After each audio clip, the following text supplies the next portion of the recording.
I think there's a good case to be made that, yes, they are crossing the line. Yes. Okay. Yes. All right. Who are they?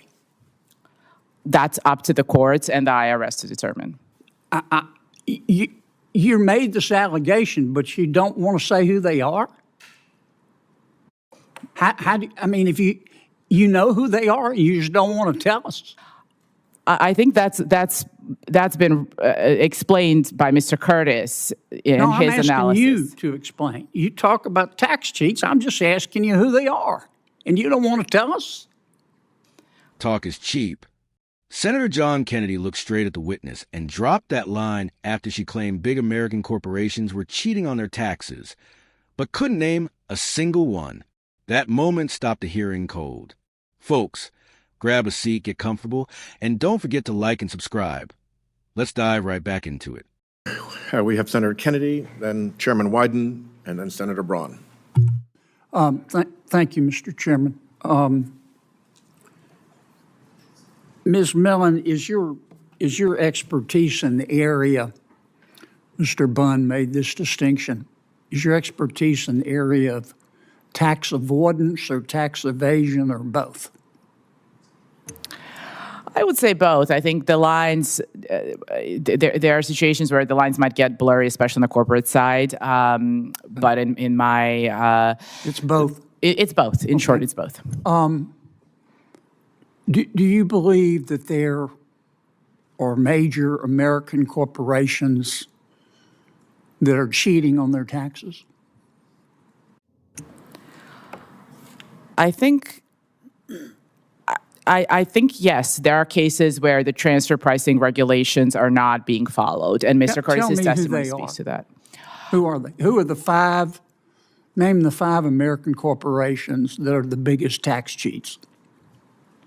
Well, this is a question for the IRS. It's their job to enforce the laws. So I wouldn't. But that's a pretty serious allegation you made there, and I'm just asking you who they are. There are cases pending against a number of companies until those cases conclude. It's not. Who do you think they are? You're an expert in this area. I'm just asking you. You talked a lot, and I've read some of your writings about American corporations cheating on their taxes. I'm just asking you who they are. I wouldn't use the word cheating. I think that they are taking advantage of the gray zone. You used it in your testimony. I'm sorry? You used it in your testimony. I'm not trying to trick you. I just want to know you have been very vociferous in saying that American companies are cheating. Okay, that's America. You're entitled to your opinion, but you're an expert, and just tell me who they are. I stand by that. I think that there is evidence to suggest that some of these companies and the IRS has pursued cases against a number of the companies that Mr. Curtis has analyzed, including Apple and Microsoft and Facebook and Coca-Cola. Is Apple a tax cheat? I wouldn't say tax cheat. I think that's putting it too strongly, and I didn't use that word. Then who are they? I wouldn't say tax cheats, but I think they are crossing the legal lines that have been set by Congress and by the IRS in the relevant regulations. And because the IRS is outgunned, they're not able to enforce the law against them. Let me start over. Do you believe that there are major American corporations cheating on their taxes? I believe they are coming very close to crossing the line, and it's difficult for IRS that is outgunned to enforce the line. Are they crossing the line or not? Well, it's up to the IRS to enforce the line if they don't have the resources. I'm asking you your opinion. You're an expert. I think there's a good case to be made that, yes, they are crossing the line. Yes. Okay. Yes. All right. Who are they?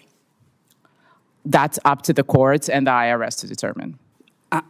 You made this allegation, but you don't want to say who they are? If you know who they are, you just don't want to tell us? I think that's been explained by Mr. Curtis in his analysis. I'm asking you to explain. You talk about tax cheats. I'm just asking you who they are, and you don't want to tell us? It's again, I think it's for the IRS to enforce the line, and we need to make sure that the IRS is properly... Well, do you have a list of these tax sheets? No. Okay. Have you been to the IRS and said, Here are these companies, and they're cheating on their taxes, and I can show you how they're doing it? No, I'm not. That's not a. I've never practiced in that area of law. I'm not a tax whistleblower lawyer. All you've done is run around saying that American companies are cheating on their taxes. I can't tell you who they are, and I haven't been to the IRS to show my data to the IRS, but I want you to believe me that they're cheating on their taxes. Is that your testimony today? No, Senator, no. Sure sounds like it. I think that the case against some of these companies has been well documented in the Which in, companies? in Let the, me in ask the you one, public. because I'm going to run out of time. Tell me, in the last 23 seconds, here's your chance. You believe there are major American corporations cheating on their taxes. You just testified to that. I believe you told me yes. Tell me who they are. I think there are the companies that Mr. Curtis discussed in his testimony. Tell me who they are. It includes some of the big tech companies. Who are It the includes five some of the worst? pharma companies that are. Who are the 5 worst? I don't have a ranking. I have You're not not going to compiled. tell. You don't want to say. I haven't looked into that. You understand it makes it hard to believe your allegations if you won't tell us who they are. Talk's cheap. You ever heard that expression? Thank you, Mr. Chairman. Senator Wyden. Thank you very much. He's actually done some investigation in this space. With your cooperation. This exchange was a masterclass in how Senator John Kennedy exposes empty accusations in Washington. Kennedy starts simple. He asks the witness about her expertise, tax avoidance, tax evasion, or both. She confidently says both. Fine. So far, so good. Then Kennedy asks the obvious next question. Do you believe major American corporations are cheating on their taxes? Her answer? Yes, sort of. She says companies are crossing the line, or getting very close, or that it's up to the IRS to decide. Notice the pattern already? Big claims, slippery language. So Kennedy does what any reasonable person would do. He asks her to name names. Just 5, the worst offenders. If you're going to accuse American companies of cheating, surely you can tell the American people who they are. And that's where it all falls apart. She refuses. Over and over again. She says it's not her job. She says it's for the IRS.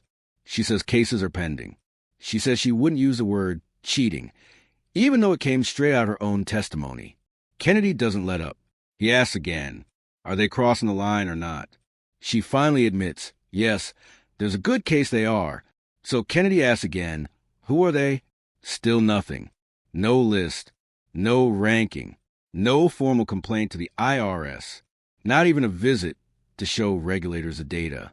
She admits she's not a tax lawyer. She admits she hasn't brought evidence to enforcement agencies. Yet she wants Congress and the public to believe sweeping accusations against American businesses. That's when Kennedy delivers the knockout punch. If you won't name names, if you won't provide evidence, and if you won't back it up with action, why should anyone believe you? Talk is cheap. That line says it all. In Washington, accusations are easy. Accountability is rare. And Senator Kennedy made sure the American people saw the difference.